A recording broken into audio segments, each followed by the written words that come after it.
We are wrapping up this work week under tons of sunshine, almost not a cloud in the sky, and pleasantly cooler temperatures. Hey everyone, good evening. I'm Chief Meteorologist Darrell Winninger from the Central Oregon Daily Weather Center. Let's take a deep dive into your most reliable forecast. Some big changes are on the way, but not really until after we get through this weekend. In fact, between now and the time rain chances return, we're actually looking at temperatures bumping back into the mid to upper 80s. In and out clouds, winds only getting breezy at times on Sunday, and then our next cold front rolls in. So let's really get into it and start off with what's happening right here and right now, because when we look across the Tri-County area, we do have tons of sunshine. Now, there are some spots where there's a little bit of haze, some of that smoke, and that smoke is from, the majority of it's from a controlled burn from earlier today. And we're going to go ahead and take another look at a few more cameras, because we do have some of this haze in other parts of the Tri-County area, but outside of it,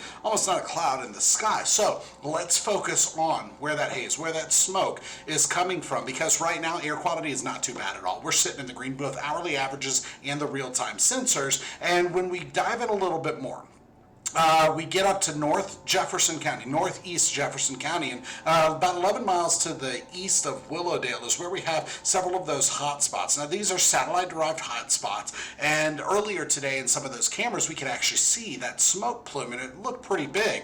And I called up the Jefferson County Sheriff's Office, and they said that there was a controlled burn in that area east of Willowdale into the northeast of Ashwood. And so this is a look at a fire tracker product that we have, and it shows that through the last 24 hours today there was quite a bit of activity happening, and that's what that was from. Now, when the reason that it concerned me when I saw the smoke plume is because we just have excessively dry conditions across Central Oregon. These are single digits in teens. Remember, relative humidity is measured in percent, so that is a very low number, and it's bone dry. That's typical on the backside of a weak front like we had yesterday, but winds did not pick up too much, and even gusts right now are really sitting between 5 and 15 miles per hour. Now, going forward, we're still looking at a gentle breeze tonight and a light breeze tomorrow, and the actual wind speeds are not impressive at all. And through the overnight hours, that's when we have these winds tapering off. Sunset is around 7 o'clock, and winds come down to 1 to 8 miles per hour, calming in some parts of the high desert as well. And we stay at a light breeze through Saturday also. By Sunday, that's when it starts to get breezy at times. Here's why. We have a broad ridge of high pressure that just anchored over the Pacific Northwest. It's expanded from the Pacific Ocean, and there are some back-to-back-to-back fronts lining up over the Gulf of Alaska and the Pacific Ocean that will be impacting us, just not until this high pressure gives way. So when we look at, take radar off, just look at satellite, and this is infrared satellite imagery. There's an enhancement to really pull out those tall clouds, and there are none of those near us.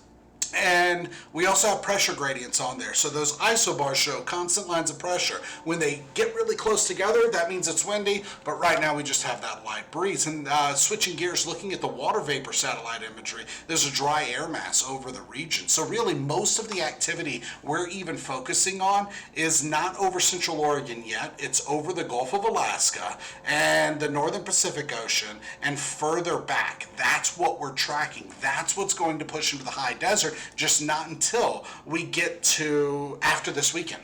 So high temperatures today did not go very far. Look at this. We topped out in the 70s with a few 80s, and that 83 degrees in Warm Springs, pretty sure that was yesterday, but it's 81 right now in Warm Springs with 69 in Sisters and 68 in Sun River, 70s through the rest of the Tri-County area. That puts us running between 1 and 9 degrees cooler than it was 24 hours ago. Now for tonight, we're falling back into the 40s, so another cool, maybe chilly start for the high desert tomorrow, and then we warm back into the lower to mid 80s. Now with Saturday, some PM clouds are expected. By Sunday, more clouds are in the forecast. However, this next chance of rain does not really impact us until we get to Sunday night going into Monday. So this weekend it's just going to be gorgeous. It's going to be a little warmer than average for this time of the year, and we have tons of sunshine. The rain chances hold off until later. So let's time this out. Here's a look at our the forecast model that just shows geopotential heights. Now I also put some surface analysis on there, so the lows, the highs, the cold fronts, the warm fronts, and I put some words to also help describe it a little bit more. But the base map, that color, really with geopotential heights, it really helps us to find where the ridge of high pressure is, where low pressure is, and where fronts are and what's happening in between. And what we're seeing now is that through Saturday, that high pressure is still the dominant feature through the Pacific Northwest. Highs are going to be in the 80s with a few 70s and some PM clouds. By Sunday, still in the warm sector of this next system, we're topping out in the 80s with a few 70s. Now, more clouds are expected. Rain chances turn on overnight, but watch what happens actually over my head right here. Over the Gulf of Alaska and North Pacific Ocean. Back-to-back fronts are going to spark up, and each one impacts us a little bit different, starting with a cold front that begins Sunday night during the early morning hours of Monday and continues through Monday. More rain is expected, and then more waves of moisture line up to push into the region. However, most of the rain is coming from that system that rolls through on Monday. All of the high desert's going to get wet, but we're really just looking at scattered off and on showers and a big drop in temperatures. In fact, we're going from the 80s to the 60s between Sunday and Monday, and those off and on showers continue through hump day of next week, and then going forward we start to see a few more changes. So the traditional forecast model that we use on air shows that this high pressure is still in play. Now overnight we keep it mostly clear. By Saturday, some additional clouds. By Sunday, a little bit more cloud cover, but still dry. By Sunday night going into Monday, that's when rain chances crank up, and we're looking at just scattered showers, and that actually gets a break from that. Monday night going into Tuesday, some clearing is expected, then late Tuesday, more rain rolls into the high desert. So let's look at a different forecast model. This one's a GFS. It's not as high resolution, but it goes out further. We're going to start where the last one stopped. Now, through Tuesday, during the PM hours, rain chances roll back into the high desert with our next system, and then by Wednesday, we're still not quite done. A few more lingering showers are possible before we get that clearing on Thursday, and by Friday, we're back to sunshine. So between now and 11 p.m. Sunday, we're dry. Sunday night, during the early morning hours, some showers start to roll through.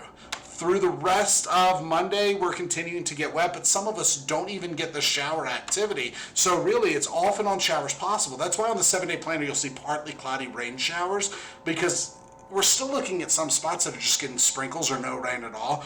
But this cold front is going to bring a huge shift to the weather pattern. Tonight, 40s and some 30s, I should say. By Saturday, lower to mid 80s with some PM clouds. And your 7-day planner shows we stay in the lower to mid 80s with some 70s through Sunday, then rain chances turn on. Now, these off and on showers with periods of sunshine continue Monday, Tuesday, and Wednesday. By Thursday, clearing. By Friday, sunshine, and temperatures really start to rebound by then. So ultimately, we have 2 more days of warm conditions and almost late summer during the early fall, if you look at the calendar, but by Monday, we flip that weather switch. So here's a look at your weekend headlines for this Friday, September the 26th.